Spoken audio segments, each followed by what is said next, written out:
Bon, vidéo sur Peleliu, comme je l'avais annoncé. Ça va être une vidéo assez longue parce que c'est un manga qui m'a beaucoup marqué, qui m'a beaucoup plu ces derniers temps, un de mes derniers gros coups de cœur. Donc ça va être une vidéo, je vais pas regarder le timer comme j'avais déjà pu le faire sur les vidéos, par exemple sur Bonne Nuit Pun Pun ou sur Claymore. Voilà, on va être sur une vidéo qui durera peut-être une demi-heure, peut-être plus, on verra. Vous la regarderez ou non en entier, ça n'appartient qu'à vous comme décision.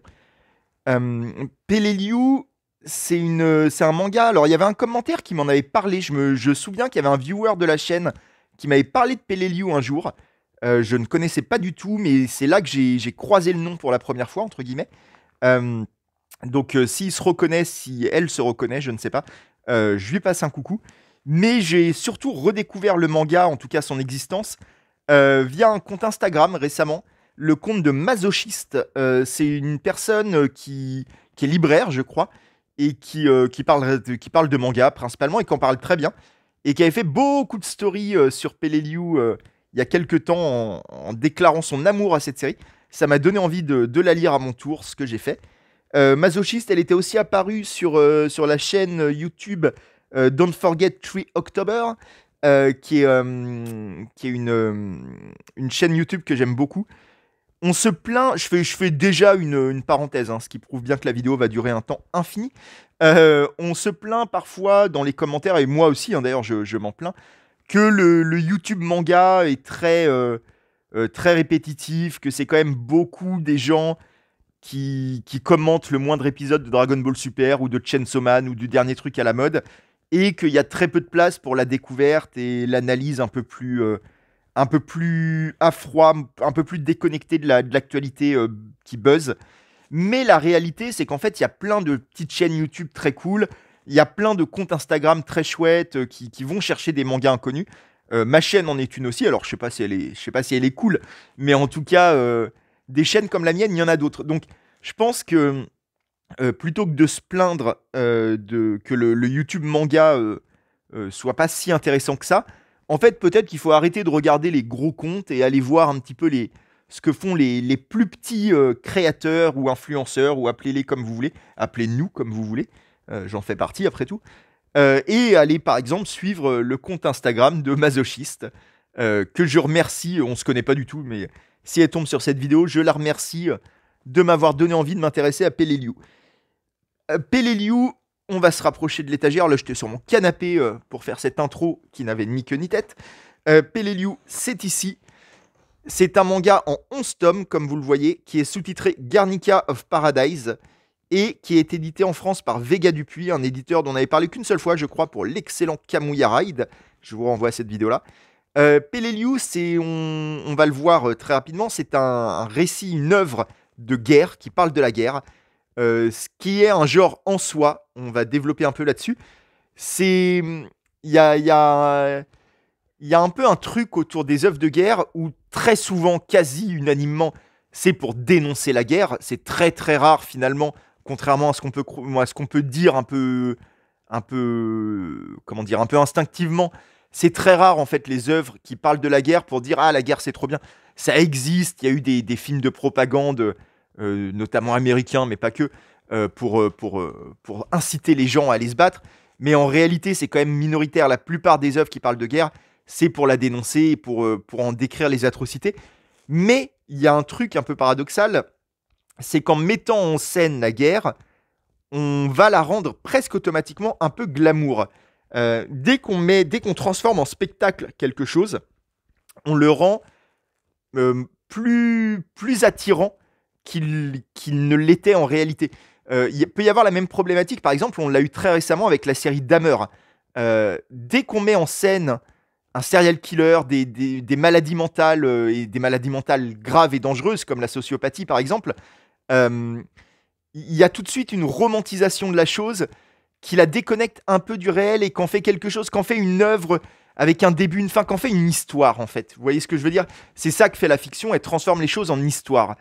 Et en transformant la guerre, par exemple, comme ça va nous intéresser sur Peleliu, en histoire, il y a toujours le risque de rendre la chose étudiée, si je puis dire, plus glamour qu'elle ne l'est, comme je disais. Peleliu évite complètement ce piège. et on va essayer de comprendre comment il fait, pourquoi il arrive à éviter ce piège, là où plein d'autres œuvres, parfois très bonnes, y tombent. On va parler de tout ça, et on va parler surtout du manga lui-même.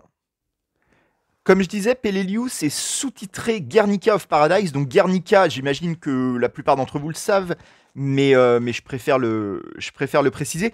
C'est un tableau de Picasso très connu, qui est devenu un peu un tableau symbolique sur les horreurs de la guerre, si vous voulez. C'est un tableau très chaotique en noir et blanc, qui dépeint en fait le chaos de la guerre, et qui est une œuvre un peu culte.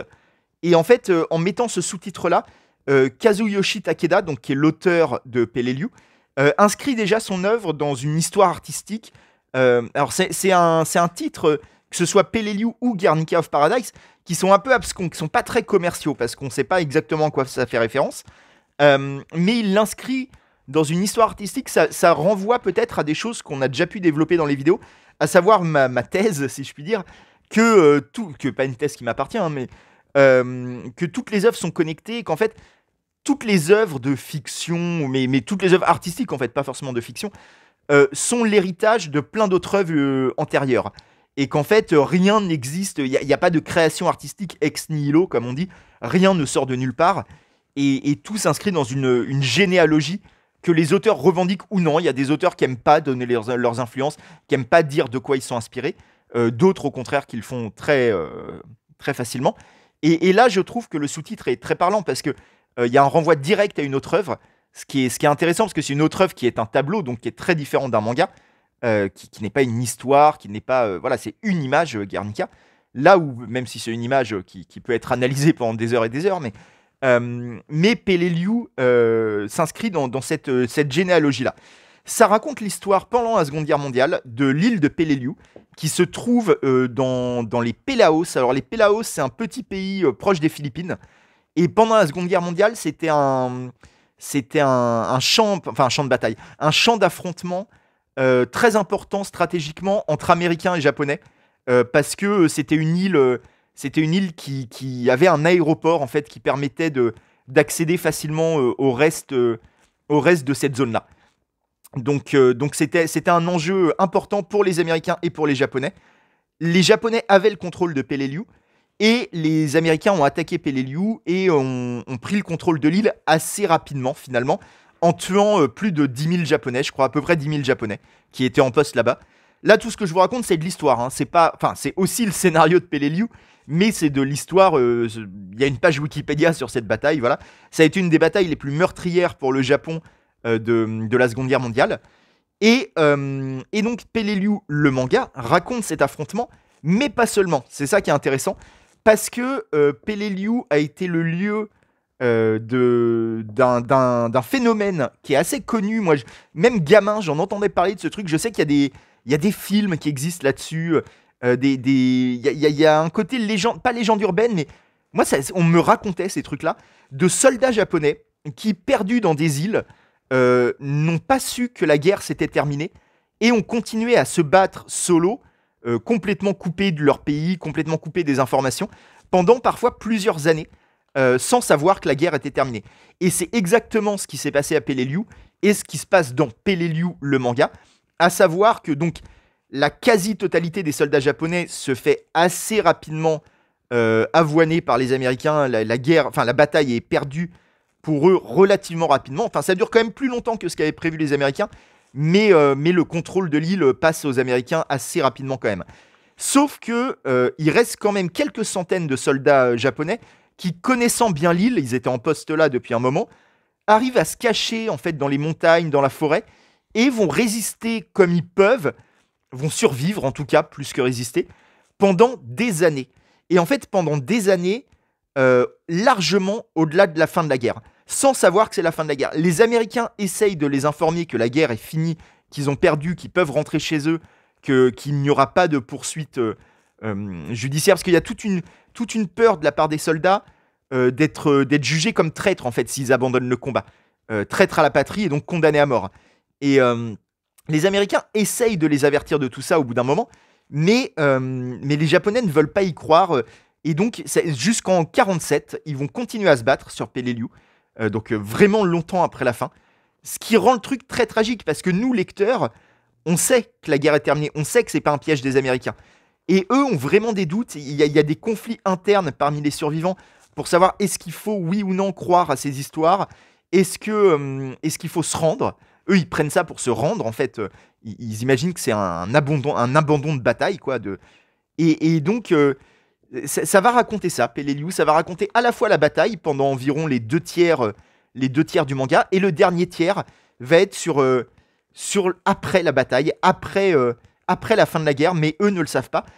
Il va y avoir il y a une très grande galerie de personnages. Alors, on est centré sur ce personnage-là, avec les lunettes, qui a une fonction particulière dans le bataillon, parce qu'il est, alors comment on appelle ça? J'ai évidemment pas révisé. Je crois qu'il est chargé de la mémoire, chargé du mérite, quelque chose comme ça. En gros, c'est lui qui doit rédiger les notices mortuaires de ses camarades se tomber au combat. Il doit écrire les lettres expliquant leur décès et qui seront des lettres destinées aux familles. Et en fait, très vite, on lui ordonne de mentir dans ces lettres-là, de rendre les morts des soldats plus héroïques qu'elles n'ont été. Ça commence dès le premier tome où il y a un soldat qui meurt assez bêtement, si je puis dire, qui trébuche et qui se fracasse le crâne contre une pierre. Et en fait, on va lui dire de transformer sa mort en une mort héroïque où il a battu plein d'Américains avant de finalement mourir. Voilà. Et en fait, ça va être un peu au cœur de ça. Ça va être toute une réflexion de la part du personnage et de la part du lecteur en suivant le récit autour du mensonge qu'est la guerre. Parce qu'il y a ce mensonge-là où on lui demande de rendre plus héroïque que ça ne l'est ces affrontements qui en fait sont idiots, sont complètement vains. Ça n'a ni queue ni tête en fait, les affrontements qui continuent comme ça. Surtout quand on sait que la guerre est terminée très rapidement. Euh, Tout ça et en parallèle avec en plus un autre mensonge, alors qu'il y a un truc assez japonais culturellement, pas que, mais qui est quand même plus fort au Japon qu'ailleurs, qui est le sentiment de patrie, le sentiment de se battre pour le Japon. Il y a ça chez certains personnages qui ont vraiment ce truc de vouloir défendre le Japon, de l'honneur japonais, l'honneur national. Ils se sentent investis de cette mission-là, qui est un truc, je pense, qui a existé aussi dans d'autres pays, qui a même dû exister en France à une certaine époque, mais c'est très dur à jauger parce qu'en fait, on renvoie à des époques lointaines. Probablement que pendant la Première Guerre mondiale ou la Seconde Guerre mondiale, il y avait des Français qui avaient vraiment envie de défendre la République française éternelle ou que sais-je. Euh, il y a des témoignages qui existent de choses comme ça, des discours, des trucs, des lettres de soldats. Mais bon, pour une personne qui disait ça, combien il y en avait qui auraient préféré être chez eux et défendre rien du tout, quoi. En tout cas, c'est vrai qu'aujourd'hui, c'est un truc, je pense qu'il y a assez peu de Français, moi le premier, qui auraient envie d'aller mourir pour leur pays. Moi, je suis pas prêt à mourir pour un truc aussi abstrait que la France. J'en ai rien à foutre, en fait. Et certainement pas assez pour aller mourir pour elle. Et là, il y a quand même ce truc-là dans Peleliu de certains soldats qui ont un attachement au drapeau, un attachement à l'honneur japonais, et qui là aussi est un peu traité en mensonge, c'est-à-dire qu'il y a toute une réflexion de la part des personnages et du lecteur, comme je disais, et évidemment de l'auteur de Kazuyoshi Takeda, autour de c'est quoi cet honneur, en fait, de quoi on nous parle, euh, là où on voit finalement la réalité de cet affrontement, qui sont des mecs qui survivent comme ils peuvent dans les montagnes à bouffer de la merde et avec des maladies impossibles. Ils sont tous enfin ils ont 1 milliard d'infections, ils sont blessés de partout, ils deviennent à moitié fous, ils savent pas ce qu'ils font, ils savent pas ce qu'ils foutent là.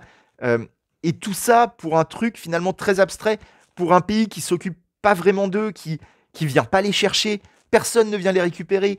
Il y a même un truc alors qui est quelque chose d'historique, hein, pendant la Seconde Guerre mondiale, où quand les batailles étaient perdues, en fait, quand les Japonais comprenaient qu'ils allaient perdre la bataille, il fallait, l'instruction était qu'ils devaient se suicider au combat, c'est-à-dire foncer vers l'ennemi jusqu'à se faire tuer.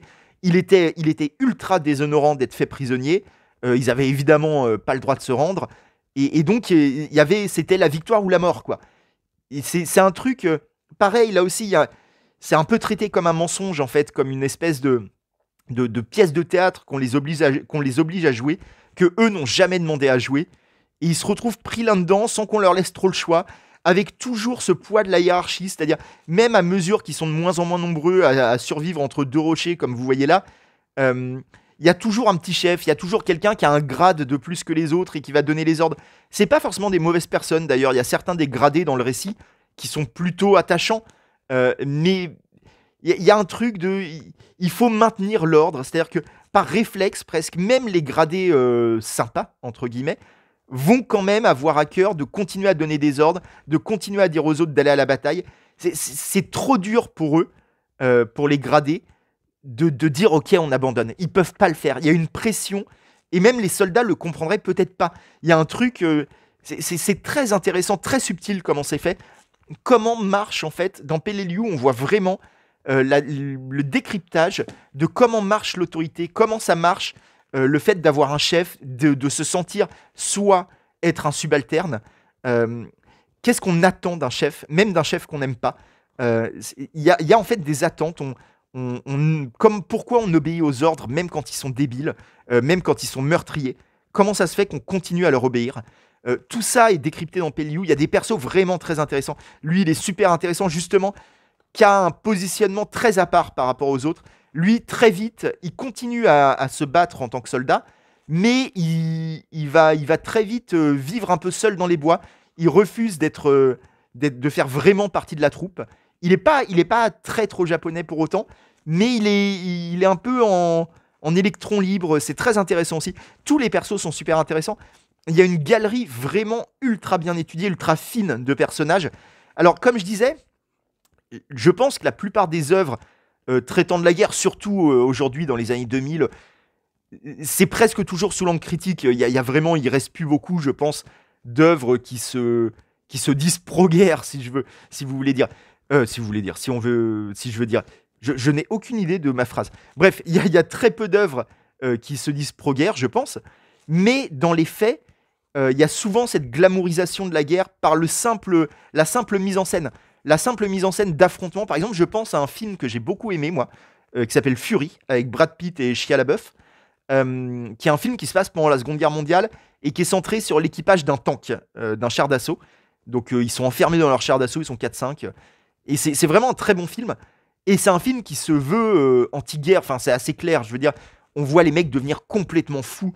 On voit comment des mecs a priori sympas sont transformés en psychopathes par la guerre en fait. Et c'est un très bon film avec des très bonnes scènes. C'est un film qui montre l'horreur de la guerre, mais qui montre aussi involontairement, je pense, une certaine glamourisation. C'est-à-dire qu'on voit des scènes d'action bien filmées, très dynamiques, alors ça donne pas envie d'être à la guerre, mais c'est des scènes d'action hollywoodiennes, si vous voulez. C'est des scènes d'action classe qu'on a envie de se remater parce qu'elles sont vachement bien chorégraphiées. Et en fait, c'est déjà un problème d'une certaine façon. Là où dans Peleliu, justement, ça dépasse ça. On dépasse le simple fait de dénoncer les horreurs de la guerre. On est plus sur une galerie de personnages, en fait, confrontés à une absurdité totale. Il y a des affrontements, il y a des scènes où ça se tire dessus, hein, dans Peleliu, mais qui sont pas vraiment des scènes d'action.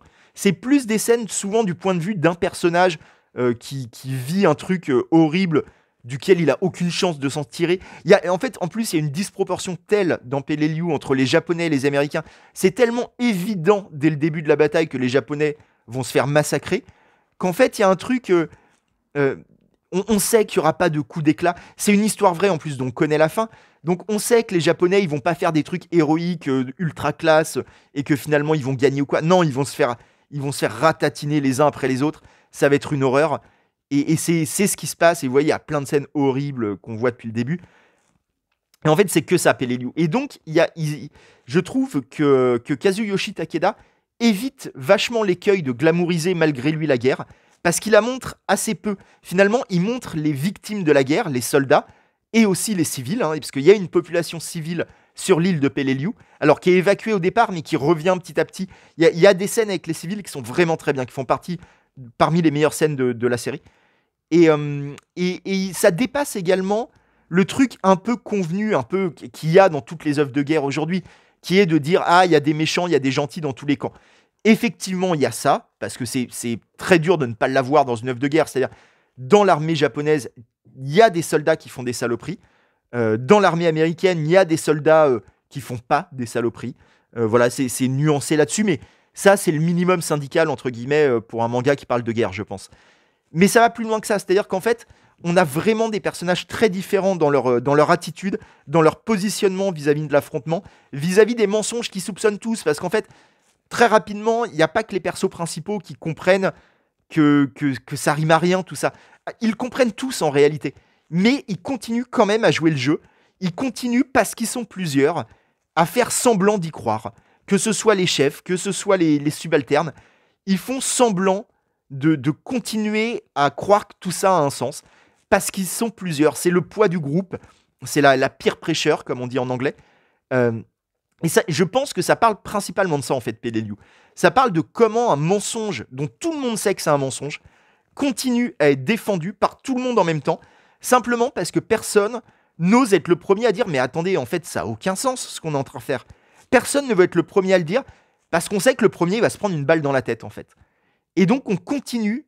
Tout le monde se regarde en sachant au fond du regard, ils savent que ça n'a aucun sens. Mais ils continuent. Et c'est très, très intéressant. C'est vraiment ultra bien fait. C'est une œuvre d'une subtilité humaine, philosophique, intellectuelle et émotionnelle qui est vraiment très, très forte. C'est une lecture assez incroyable, PLLU, qui, moi, m'a vraiment marqué. Ouais, ça faisait un moment que j'avais pas lu un manga qui m'avait autant troublé dans ce qu'il raconte et dans l'intelligence avec laquelle il fait. Y a vraiment énormément de degrés de nuance en fait dans PLLU qui dépassent très largement, comme je disais, le simple axe qui est un axe important mais qu'on aura dans n'importe quel récit qui se passe pendant la Seconde Guerre mondiale. Axe de les gentils, les méchants, on sait pas trop qui c'est, tout le monde l'est un peu. Oui, ça c'est la base, mais il y a tellement plus dans PLLU. C'est tellement plus fin que ça que voilà, c'est une œuvre qu'il faut lire attentivement. Et pourtant, comme vous voyez, c'est pas spécialement verbeux. Il n'y a pas tellement de dialogue. C'est un truc qui se lit assez rapidement en fait, hein, qui a une approche graphique en plus qui est très intéressante, qui est que ça va parler, ça décrit, ça raconte des horreurs absolues pendant 11 tomes, enfin pas en 10, on va parler du dernier tome vers la fin, mais ça raconte des horreurs absolues, c'est vraiment la dégueulasserie totale de la guerre, ça meurt à tour de bras, vous attachez pas trop au perso parce que vous savez jamais lesquels vont survivre ou pas, ça peut mourir à tout moment, hein, vraiment. Mais ça le fait, comme vous le voyez, avec un design des personnages qui est le design classique de Kazuyoshi Takeda qu'il a dans tous ses mangas. Alors, il n'a pas fait tant de mangas que ça, mais a priori, c'est toujours ce style-là, qui ont un style très... Alors, on va enfoncer une porte ouverte, qui ont un design très proche des figurines Funko Pop. Je pense que c'est à peu près indéniable, mais qui ont surtout un design un peu rond, un peu mignon presque, pas du tout à visée réaliste. Les décors sont plutôt réalistes, même s'ils sont pas photoréalistes, hein, mais vous voyez, ils sont réalistes, quoi, tout simplement. Mais par contre, les personnages ne le sont pas.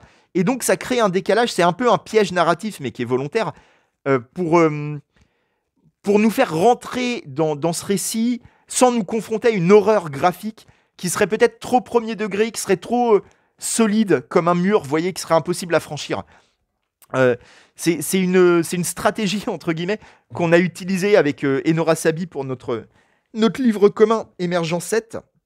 Pareil, qui est un livre qui parle de choses assez graves, l'histoire est très sombre, mais on l'a fait avec des persos avec un graphisme presque enfantin. Voilà.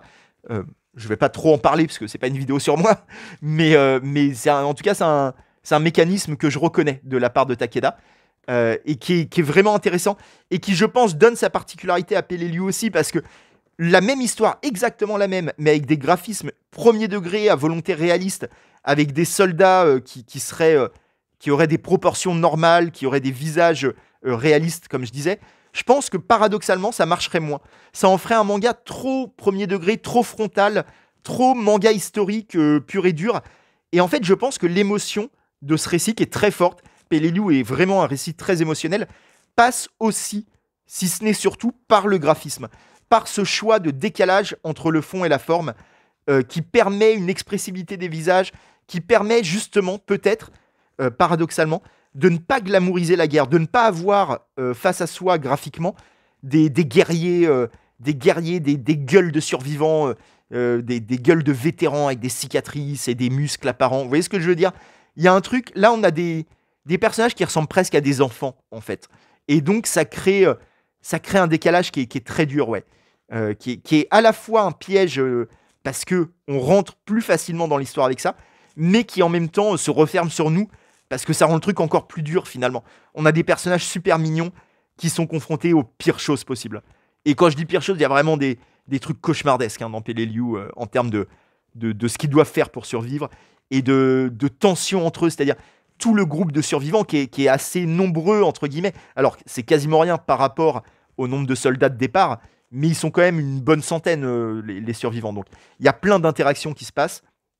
On revient là à l'honneur japonais, comme je vous disais.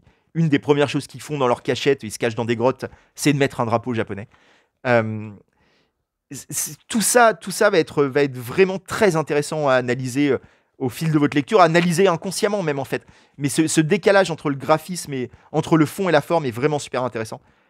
Cette scène est très intéressante aussi, je ne vais pas trop en dire, mais c'est une scène avec justement des autochtones de Peleliu, une autochtone en particulier.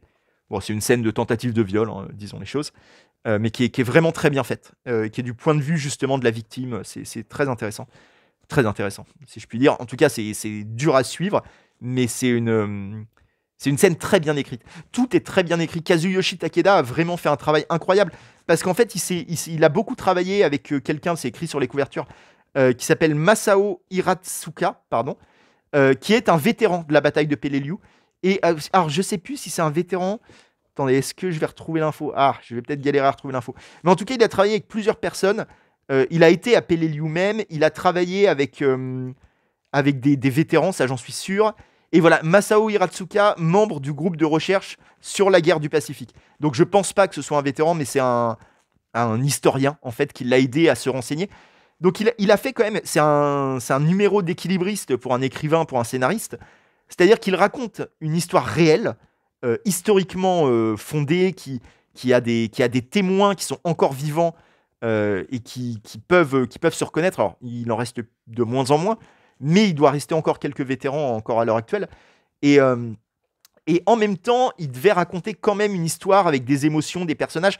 Donc il a dû jongler entre ce qui est réel, ce qui est historiquement fondé, et ce qui est un travail de scénariste, un travail de création de personnages, de création d'intrigues, comme je disais, de transformer la réalité en histoire, ce qui est toujours un peu dur. Quand vous inventez totalement une histoire, c'est plus facile parce que personne va venir vous dire non, c'est pas comme ça que ça s'est passé, et personne peut vous accuser de glamouriser, de mettre du sens là où il n'y en avait pas, parce que vous avez tout inventé de A à Z. Là, il n'invente pas tout de A à Z. Cette bataille de Peleliu, elle a vraiment existé. Ces gens qui se sont battus jusqu'en 47, ils ont vraiment existé. Et donc, c'est un numéro difficile qu'il a fait, de leur donner des visages, de leur donner des noms qui ne sont pas les vrais, de faire des arrangements avec la réalité pour raconter quelque chose. Pour raconter quelque chose de cette réalité, mais en passant par la fiction. C'est un travail, moi, que je trouve effrayant. En tant qu'écrivain, j'ai toujours eu peur de me confronter à l'idée de raconter une histoire vraie, inspirée de faits réels, vous voyez ce que je veux dire. C'est très courageux, je trouve. Et quand c'est fait avec autant de brio que dans Peleliu, je ne peux que témoigner de mon admiration. Je pense que j'ai dit une bonne partie de ce que je voulais un peu développer là-dessus. Y a quelque chose d'intéressant, c'est que la fin de Peleliu, les 2-3 derniers tomes, se passe. Donc, je vais un petit peu spoiler. Si vous ne voulez pas être spoilé, peut-être arrêter la vidéo maintenant. Là, si vous ne voulez pas être spoilé, je vais quand même parler d'un autre truc avant. Cet autre truc, en fait, vous savez que j'aime bien comparer les œuvres, enfin les mettre en relation. C'est un roman que j'ai lu il y a quelques mois, quelques années peut-être, qui m'a beaucoup marqué lui aussi, et qui est une histoire très proche de Peleliu. Ça s'appelle Companica de William March. Alors ça a été édité en France chez Gallmeister il n'y a pas longtemps. Quand je dis il n'y a pas longtemps, c'était il y a quand même quelques années, mais attendez, je vais essayer de trouver la date. Mais c'était genre 2015 ou quelque chose comme ça. Si je peux retrouver, 2015 très exactement. Mais sauf qu'en fait, c'est beaucoup plus vieux que ça aux États-Unis. Ça date de 1933. 2013, pardon. 2013, mais vous voyez, il y a eu 80 ans en fait entre les deux. Ça n'avait jamais été traduit. C'était un livre assez inconnu en France, alors qu'aux États-Unis, il est un peu culte. Et c'est un livre, mais incroyable, qui a été écrit pour le coup par un vétéran de la Première Guerre mondiale, qui raconte. Alors, c'est pas autobiographique, mais les gens qui l'ont connu disent qu'il y a forcément des éléments autobiographiques là-dedans. Lui, il a été déployé en tant que soldat américain en Europe. À la fin, les Américains sont arrivés en Europe pour la Première Guerre mondiale, plutôt vers la fin, en 1917, quelque chose comme ça. Et donc, il a passé 1 an en Europe. Et là, l'histoire raconte une compagnie, la compagnie K, qui est déployée en Europe. Donc, on peut imaginer qu'il y a beaucoup de choses autobiographiques. Et l'originalité du roman, c'est que c'est des chapitres très très courts, vous voyez, qui font 2-3 pages, rarement plus. Et à chaque fois, c'est écrit à la première personne de la part d'un des soldats de la compagnie, et c'est jamais le même. Donc chaque chapitre, on a la voix, vous voyez là, de Stephen Carroll, soldat Carol Hart, soldat William Anderson, soldat Martin Daly, vous voyez, ainsi de suite. Et on ne va jamais revenir sur un soldat qu'on a déjà vu. Une compagnie, c'est quand même beaucoup de soldats, hein, ils sont plus d'une centaine. Et chacun va donner son point de vue sur un événement, et on avance comme ça dans la temporalité, mais en passant aussi d'une voix à l'autre. Donc c'est ultra intéressant. Il y a des chapitres incroyables, et notamment le dernier tiers du livre, qui se passe après la guerre, qui se passe au retour au pays des soldats qui ont gagné la guerre, entre guillemets, en tout cas qui ont participé à la gagner. Mais et en fait, ces chapitres-là sont incroyables, et là aussi participe, je pense, à ne pas glamouriser la guerre, participe à donner une vision très intime, très dans la souffrance, dans le réel, le réel quotidien de ce qu'est la guerre, comme le fait Peleliu. C'est 2 œuvres, moi, que je mets vraiment côte à côte, qui sont très complémentaires. Je pense que si vous avez envie de lire un livre après avoir lu Peleliu, lisez Compagnie K. C'est vraiment un accompagnement avec beaucoup de similarités, même dans les choix narratifs, dans le point de vue, où est posé le point de vue, dans la manière de démontrer l'absurdité de quelque chose, sans aller dans un discours, parce que ni Peleliu ni Compagnie K ne sont dans un discours explicite. À aucun moment dans Peleliu ou Compagnie K, il y a quelqu'un qui dit « Ah, quelle connerie la guerre !» On n'est pas là-dessus, on n'est pas sur ce genre de phrase toute faite. On est sur quelque chose de beaucoup plus inscrit dans la chair des personnages, et beaucoup plus dans l'absurdité. Et moi, il y a un chapitre que j'adore de Compagnie K, que je trouve fou. Je vais vous le lire en entier. C'est un chapitre donc, qui se passe après la fin de la guerre. Ça spoil rien, si vous voulez. Enfin, on est vraiment, il n'y a pas d'histoire dans Compagnie K. C'est une suite d'anecdotes, si je puis dire. Certaines extrêmement sombres, d'autres moins. Parfois, il y en a des légères, parfois, il y en a des presque rigolotes, mais il y en a des très très sombres. Et là, il y en a une qui se passe après la guerre, du soldat Arthur Crenshaw. Donc, je vous la lis. Quand je suis rentré chez moi, les habitants de ma ville ont déclaré une journée Crenshaw. Ils ont décoré les rues et les magasins de drapeaux et de cocardes. Le matin, il y a eu un défilé, ensuite des discours, et puis l'après-midi, des grillades en plein air sous les chênes à Oak Grove. Raphael R. Hawley, le président de la First National Bank and Trust Company, était le maître de cérémonie. Il a énuméré mes faits de guerre et tout le monde a applaudi. Puis il a montré mon dos déformé et ma gueule cassée, et l'émotion lui a brisé la voix. Je restais assis, amusé et mal à l'aise. Je ne me faisais aucune illusion. Les soldats ont pour ce genre de choses une expression vulgaire qui dit bien ce qu'elle veut dire, et je me la répétais à voix basse. Les réjouissances ont fini par se terminer, et le maire en personne, M. Cousens, m'a conduit dans sa nouvelle automobile jusqu'à la ferme de mon père, à l'extérieur de la ville. Pendant mon absence, la ferme était tombée en ruine. Nous autres, les Crenshaw, on est des bons à rien, et tout le monde le sait. Le plancher était dégoûtant, il y avait de la vaisselle empilée dans l'évier. Ma sœur Maud était assise sur le perron à manger une pomme et à regarder à moitié endormie un tas de nuages dans le ciel. J'ai commencé à me demander ce que j'allais pouvoir faire pour gagner ma vie, maintenant que les gros travaux de la ferme, je n'allais plus pouvoir les faire. J'ai réfléchi tout l'après-midi, et pour finir, l'idée m'est venue que je pourrais démarrer un élevage de poulets. Je suis allé chercher du papier et un crayon et j'ai fait mes calculs. Je suis arrivé à la conclusion que ce serait possible de commencer un petit élevage si j'avais $500 pour acheter les bêtes et le matériel qu'il me fallait.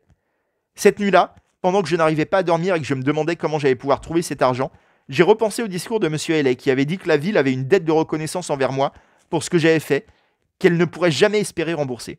Et donc, le lendemain matin, je suis allé le voir dans son bureau à la banque pour lui parler de mes projets et lui demander de me prêter l'argent.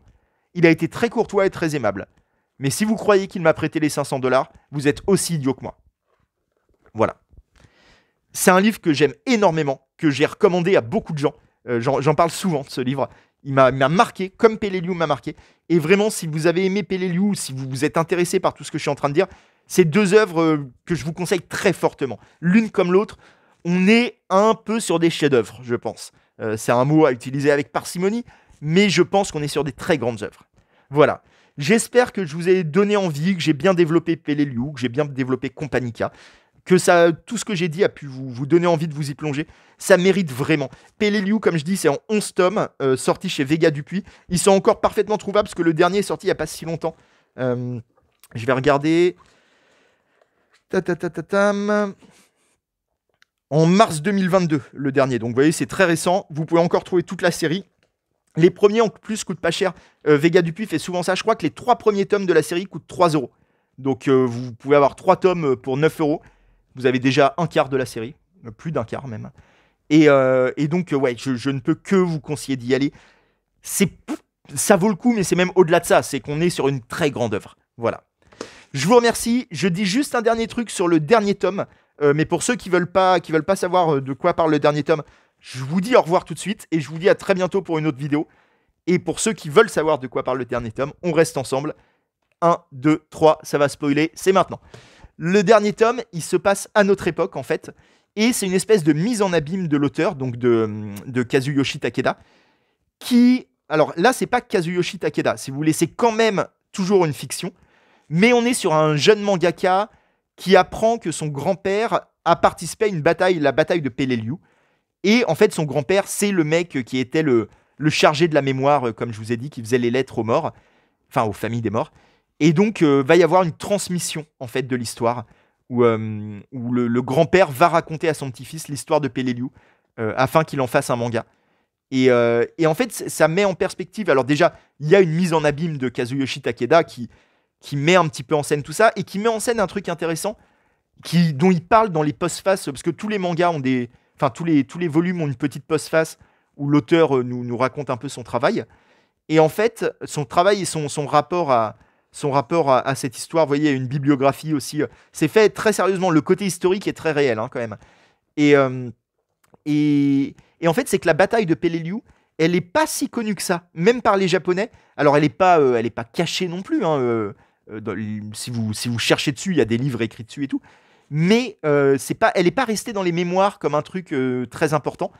Elle a été un peu oubliée, comme plein d'autres batailles des guerres mondiales, hein, qui ont connu énormément de batailles et on ne se souvient pas de toutes.